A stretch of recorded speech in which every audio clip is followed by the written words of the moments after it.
Dramatic suspense at its finest. Classic movies by Judy Dungy. Rebecca, 1940, stars Joan Fontaine, Laurence Olivier, Judith Anderson, George Sanders. Directed by Alfred Hitchcock. This film was Alfred Hitchcock's first foray into American cinema, and he opened with a Best Picture Oscar winner, beating such brilliant fare as The Grapes of Wrath. Not a bad start. Hitchcock became known as the acknowledged master of suspense.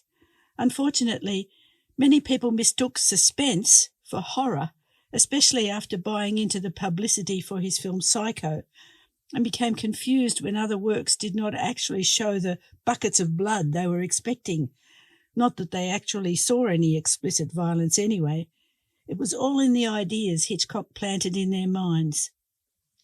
Rebecca, if it is anything, is a romance, and as far from a horror film as can be, despite bug-eyed strangers appearing in the mist and weird, threatening housekeepers exhorting the heroine to kill herself.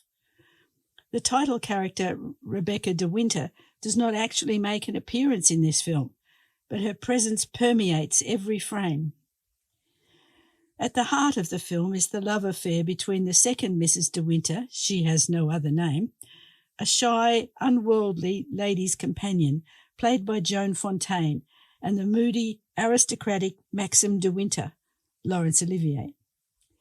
The heroine struggles to compete with the memory of her husband's dead first wife, Rebecca, who from all accounts was beautiful, sophisticated, confident, charming, witty, everything the second Mrs. de Winter believes she is not. After a whirlwind romance that culminates in their registry office wedding, the couple arrive at the sumptuous Mandalay, home of the de Winters for centuries, where the second Mrs. de Winter must learn to run a mansion and its huge staff, including the regally judgmental housekeeper, Mrs. Danvers, played by Australian stage actress Judith Anderson. She must also learn to fit in with new friends and acquaintances that make up the local society of which Mandalay is the centre, all while learning to negotiate the strange moods of her new husband. Mrs. Danvers has been running the household for many years, ever since her idol Rebecca first came to Mandalay, but instead of being a helper to the floundering new Mrs. de Winter, she is clearly jealous of her new mistress and, worse, looks down on her with obvious distaste. The first Mrs. de Winter drowned in a boating accident that left her husband and the rest of the little Mandalay community scarred. Her memory is everywhere, especially in the little boat shed on the shore of the cove beneath the Mandalay cliffs. The second Mrs. de Winter, walking the dog on the beach, is confronted by a wild, staring-eyed man who moans that Rebecca is gone in the sea, an experience that seems to make Maxim both sad and angry, adding to the mystery of Rebecca's loss and the second Mrs. de Winter's feeling of alienation.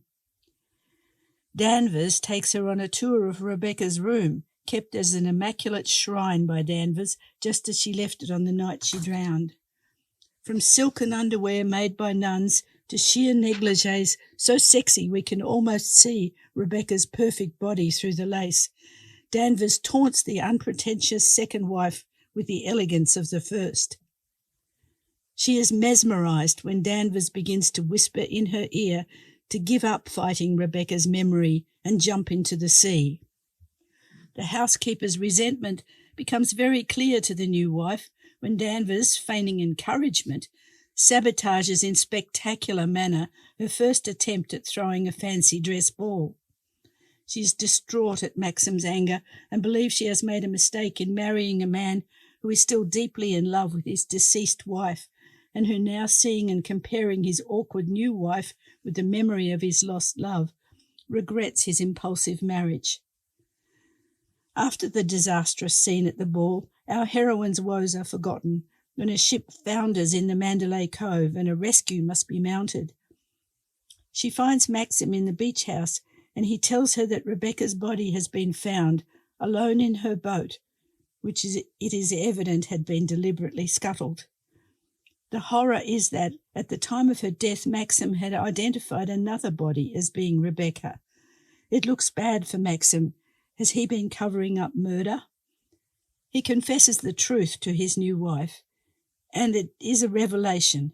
Instead of leaving him, as he assumes she will, she vows to stay and fight.